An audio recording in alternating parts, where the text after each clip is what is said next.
Всем привет! Сегодня я хочу вам рассказать, что делать, если свистит ремень ГРМ. То есть для начала мы открываем кожух, который прикрывает ремень ГРМ. Потом либо его натягиваем, либо его меняем. Для начала нам надо снять заглушку с воздушного фильтра, чтобы она нам не мешала. Убрать шланг с газового редуктора, так как машина у меня на газу работает. Ну и открыть кожух этот и посмотреть, в каком состоянии ремень ГРМ. Так, начнем. Берем ключ на 10 и отворачиваем эту заглушку. Так, заглушку с воздушного фильтра мы сняли. Шланг, скорее всего, я вот этот убирать не буду, так как можно будет и так подлезть. И теперь нам надо отвернуть кожух. Снять, вернее, кожух. Для этого нам надо отвернуть 3 болта. Вот этот болт.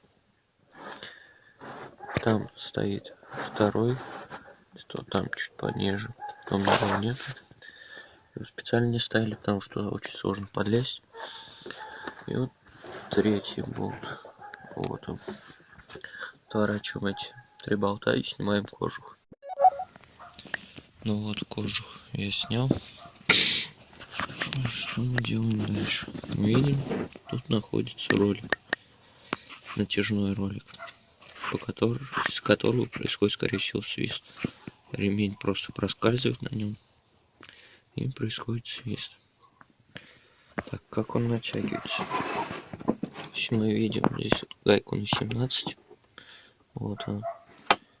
Нам надо ее открутить, ослабить, так сказать. Вот так. Заранее я ее уже ослабил. Сейчас. И смотрим, что ролик ходит.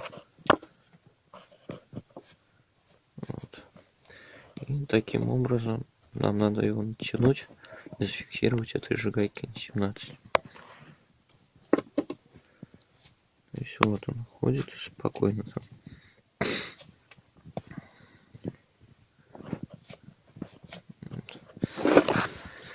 Берем, натягиваем этот ролик и закручиваем эту гайку.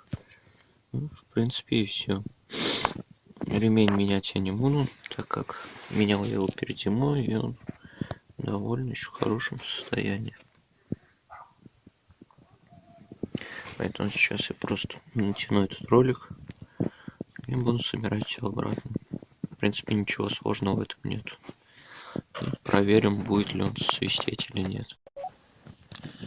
Для тех, кто так и не понял, каким образом именно натянуть ролик. То есть мы берем вот такой вот небольшой гвоздодер, вставляем его между роликом и он тянут болтом. То есть вот таким вот образом. Вот. То есть при нажатии на гвоздодер будет происходить натяжение цепи.